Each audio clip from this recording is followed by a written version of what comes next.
Okay. So right off the bat, I mean, just from the very beginning of this hymn, the description of Kalabhairava himself is so vivid. Yes. So it says, adorned by lotus feet, revered by Indra, wearing a snake as a sacred thread, and the moon on his forehead.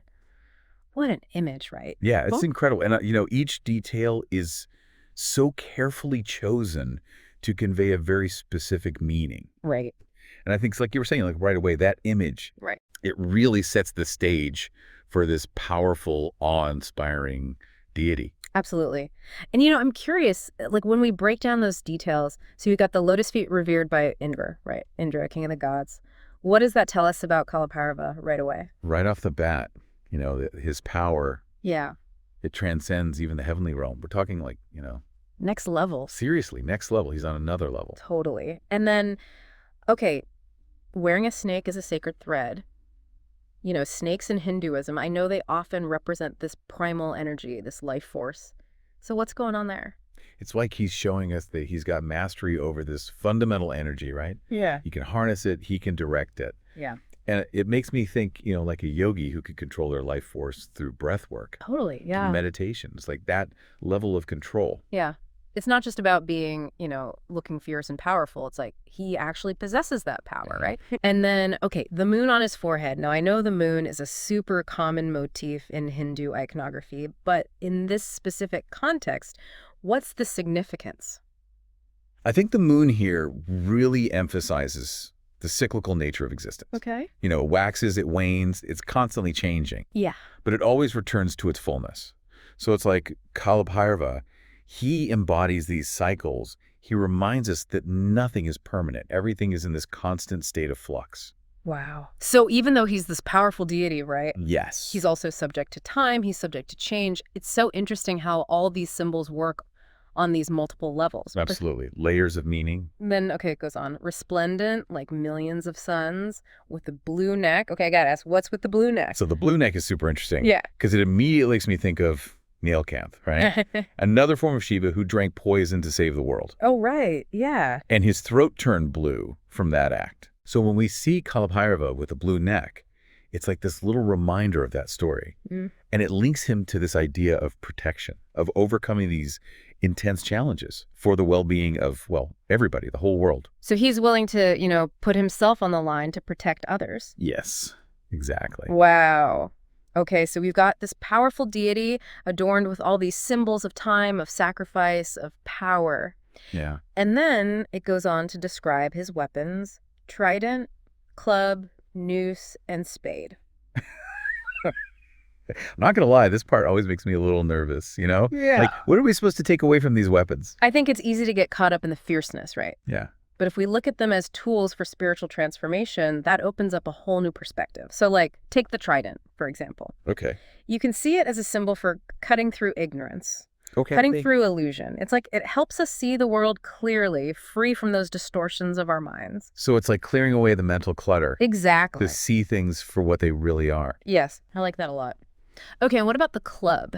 Now that seems a little intense, It's club. Right. It's about smashing the ego. Okay. That part of us that's always clinging to things, wanting more, afraid of losing what we have. Right, yeah. The club is that force to help us let go of that stuff, to shatter our attachments and help us move forward. So it's not about physical violence, but it's like about breaking free from those things that bind us, that cause us suffering. Yes, exactly. Okay, I'm starting to get it. So we've got the trident for clarity, the club for shattering the ego.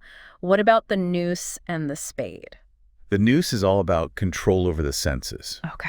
Reining in those desires and cravings that can, let's be honest, really lead us astray. Yeah. Think of it as a tool for focus, for discipline. See, like finding that inner balance, right? Not letting our senses run wild. Yeah, exactly. And the spade. The spade is about digging deep. Okay. It's about unearthing our true nature, that introspection. It's about uncovering who we really are beneath all those layers of expectation and conditioning. Wow.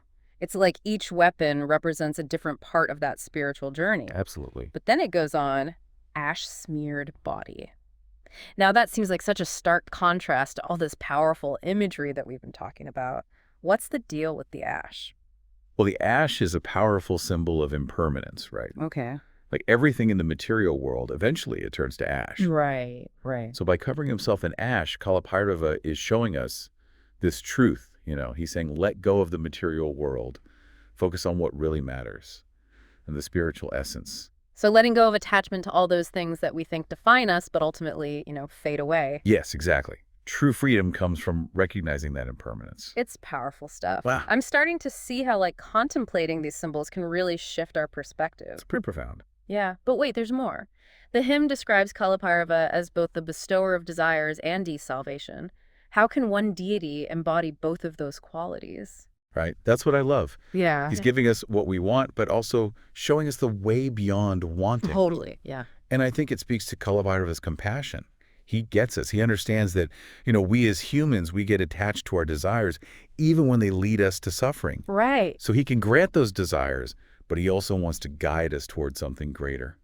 Liberation. Okay. From that cycle of birth and death.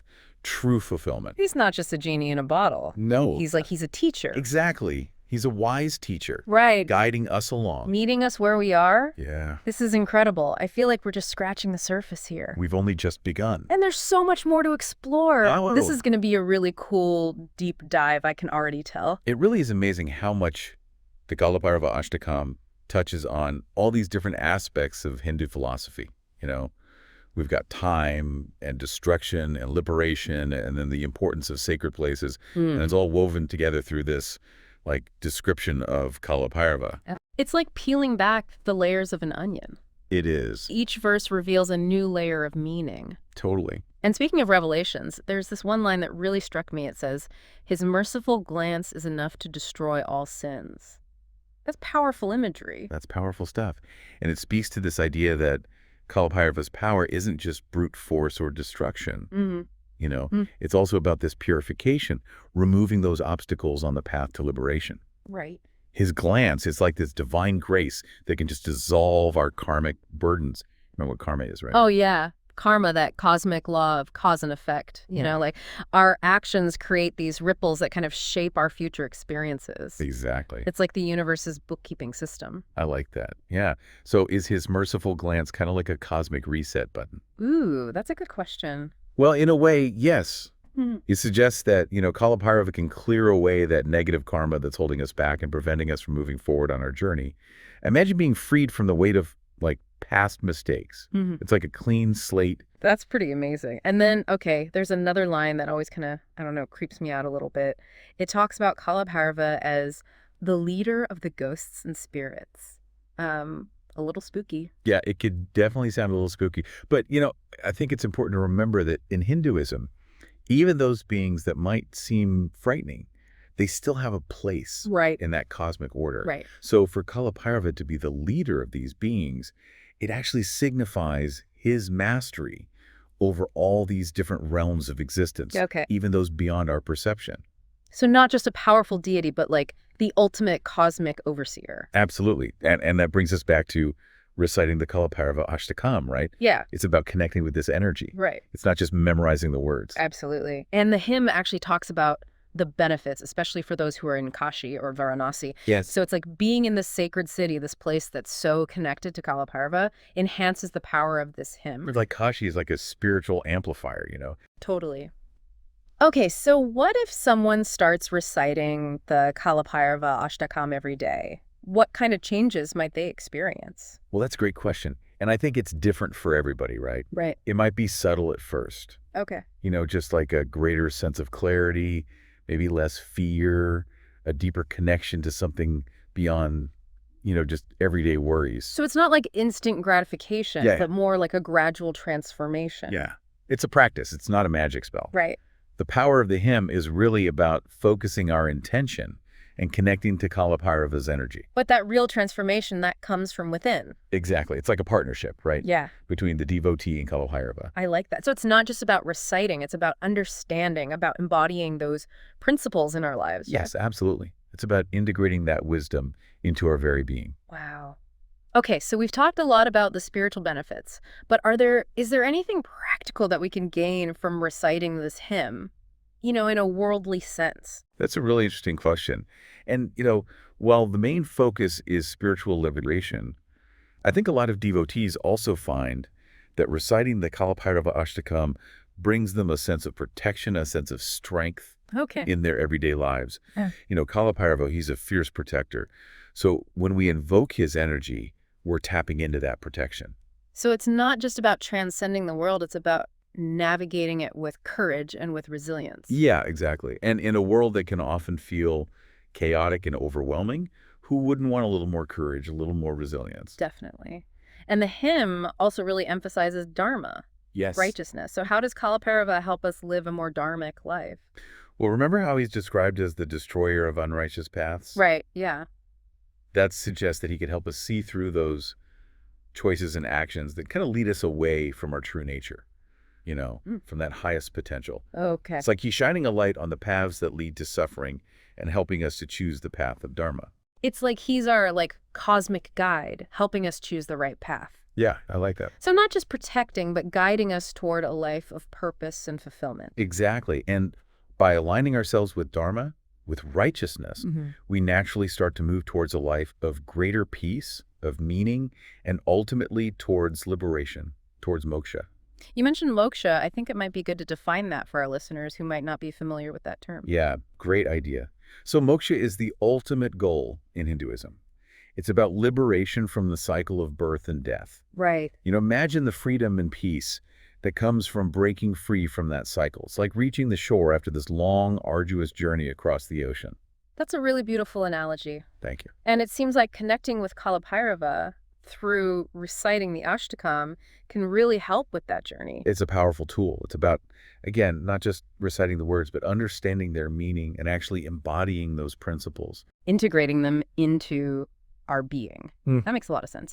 And it brings me to something I was wondering about. So we've talked about all these amazing qualities of Kalabhairava, but I have to admit, I'm still a little fuzzy on what he actually looks like, I can't quite picture him beyond those descriptions. Right. Well, it's more about the symbolic elements than a photographic image. Right, yeah. But let's try to paint a picture. So imagine this. A figure radiating with the brilliance of a million suns. His skin, it's covered in ash, right? And that blue throat, it hints at this cosmic sacrifice he's made. He's adorned with gold. He's got ornaments, belts, these jingling bells. But then there's this stark contrast, a garland of skulls around his neck. And snakes, they coil around him, symbolizing that primal energy. Okay. And in his hands, he holds those tools of transformation. The trident, club, noose, spade. Quite the image. Yeah, it's intense. It's definitely not your typical image of a deity. Right. He's both beautiful and terrifying at the same time. Yeah, totally. And that's what makes him so captivating. He embodies that paradox, the fear and the allure, the destruction and the creation. It really challenges our ideas of what a god should be. It's like he's the embodiment of that whole cycle. Yeah. Birth, death, and rebirth. Absolutely. And when we connect with him, when we recite the Kalabhairava Ashtakam, it's like we're aligning ourselves with that cycle, acknowledging its power. Embracing it all. Yeah. And that's where the true liberation comes in, right? Accepting the impermanence. I think you've hit the nail on the head. When we can let go of that attachment, when we can face death without fear, that's when we become truly free. Wow. This has been incredible. I feel like I've learned so much, not just about Kalabhairava, but about Hinduism as a whole, about spirituality. These ancient hymns, they're just packed with so much wisdom. They really are. And the beauty is there's always another layer to uncover. The more we explore, the more we realize how interconnected everything is. And how much we can learn from these traditions that might seem unfamiliar at first. Exactly. So if there's one thing I can leave you with today, it's this. Don't be afraid to keep digging. Keep asking those questions. The journey of spiritual exploration, it never really ends. That's such a good point. Well, that wraps up our deep dive into the Kalabhairava Ashtakam. A huge thank you to our expert for shedding light on this amazing hymn. And to all of you listening, thanks for joining us on this journey. We'll see you next time for another deep dive.